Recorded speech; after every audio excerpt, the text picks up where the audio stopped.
ఎందుకు ఉడకబెడుతున్నావు? కట్టి బొరుగుల పులుసులోకి ఉడకబెడుతున్నాను అనమాట. అంటే చింతపండు ప్లేస్లో చింతకాయలు పులుసు వేస్తావా కట్టి బరుగులో? కట్టి బొరుగులు వేస్తాను. ఫస్ట్ ఉడకబెట్టుకుని గుజ్జు తీసుకోవాలి. ఇది గుజ్జు తీసుకుని పోసుకుంటాను, చూపిస్తాను. పులుసులోకి అన్నమాట, చింతకాయ పులుసులోకి ఒక 5 పాయలు తీసుకుని మిక్సీ కచ్చాపిచ్చా ఆడుకోవాలా. ఇంకా జీలకర్ర, ధనియాలు, ఎల్లుల్లిపాయలు, అల్లం ఏమీ వేసుకోరు. Okay okay. చాలా మంది వేసుకుంటారు, నేనైతే వేయను. ఆ టేస్ట్ పోతుంది అన్నమాట.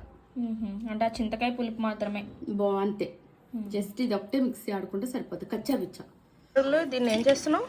కట్టుబర్రెలు పులుసు, చింతకాయ వేసి పులుసు పెడుతున్నాను. ఓకే, అన్ని కలిపేసి పెడుతున్నావా? కలిపేసి చూపిస్తున్నాను అనమాట ఇప్పుడు ఈసారి. ఉల్లిపాయలు కచ్చబిచ్చానా? కచ్చాపిచ్చా. పచ్చిమిర్చి కొంచెం పేస్ట్ వేస్తున్నావమ్మా. జీలకర్ర,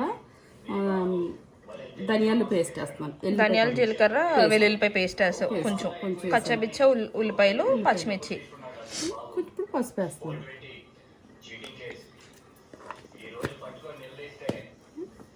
సాల్ట్, చింతకాయ దాంట్లో సాల్ట్ పడుతుంది, చూసి వేసుకున్నాను. వేసుకోండి, చూసుకుని వేసుకుంటే సరిపోతుంది.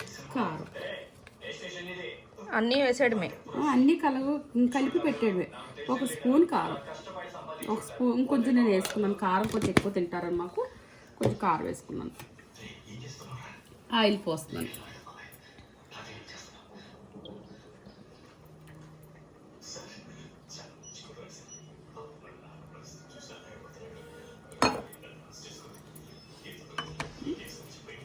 ఇందులోనే చింతకాయ ఇందాక ఉడకబెట్టుకున్నాం కదా, ఉడకబెట్టుకున్నది తీసి పేస్ట్ ఇలా పోసుకుంటున్నాను. ఎంత కావాలంటే అంత పోసుకోవచ్చు, మనం పులుపు చూసి పోసుకుందాం అంతకని. ఇది చేత్తో ఇలా కలిపేసుకోవాలి.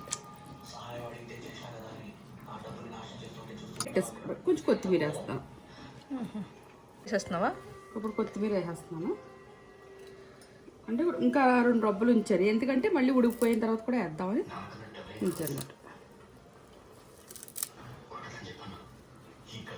ఇది ఇలా పొయ్యి మీద పెట్టేయడమే. జస్ట్ ఉప్పు, కారం, ధనియాలు, జీలకర్ర, వెల్లుల్లిపాయ పేస్ట్, కచ్చబిచ్చ ఉల్లిపాయలు, పచ్చిమిర్చి, అంతే. నూనె వేసావు, చింతపండు పేస్ట్ వేసావు, చింతకాయల పేస్ట్ వేసాను. ఓకే, అంతే.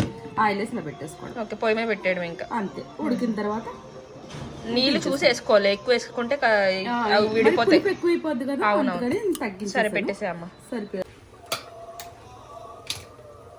మూత పెట్టేసి సిమ్లో పెట్టేస్తే అవి ఉడికిపోతాయి, అయిపోతాయి. చాలా సింపుల్ అమ్మా, భలే ఉంది ఇది. చాలా సింపుల్ గా అయిపోతుంది ఇది. అసలు మనకైనా కట్టు బరుగులు చింతకాయ పులుసు మరుగుతుంది, భలే అనిపిస్తుంది అసలు. అబ్బా చూడు అమ్మ, నువ్వు టేస్ట్ చూస్తుంటే నాకు నోట్లో నీళ్ళు వస్తున్నాయి. నువ్వు టేస్ట్ చూడు. అబ్బా తినాలనిపిస్తుంది, తింటా ఇప్పుడు. చింతకాయ కట్టుబడి పులుసు చాలా బాగుంటుంది. చింతకాయ అంటే నోట్లో నీళ్ళు వస్తాయి. ఇంకా పులుసు అది నాన్ వెజ్లో కలిపంటే అబ్బబ్బబ్బా. రావాలా చింతకాయ చేపల పులుసు? ఇంకా దగ్గర రావాలి. ఇది ఎంత అందంగా, ఎంత రుచిగా ఉంటుందో తెలుసా. ఏపుకున్న దానికన్నా ఇలా కలిపి అయిపోయిందమ్మా. అయిపోయింది. చాలా టేస్టీగా వచ్చింది. పీస్ కూడా అసలు విడలేదు కదమ్మా. పీస్ విడవదు, ఎందుకంటే చింతకాయ కదా, బీసిపోద్ది ముక్క.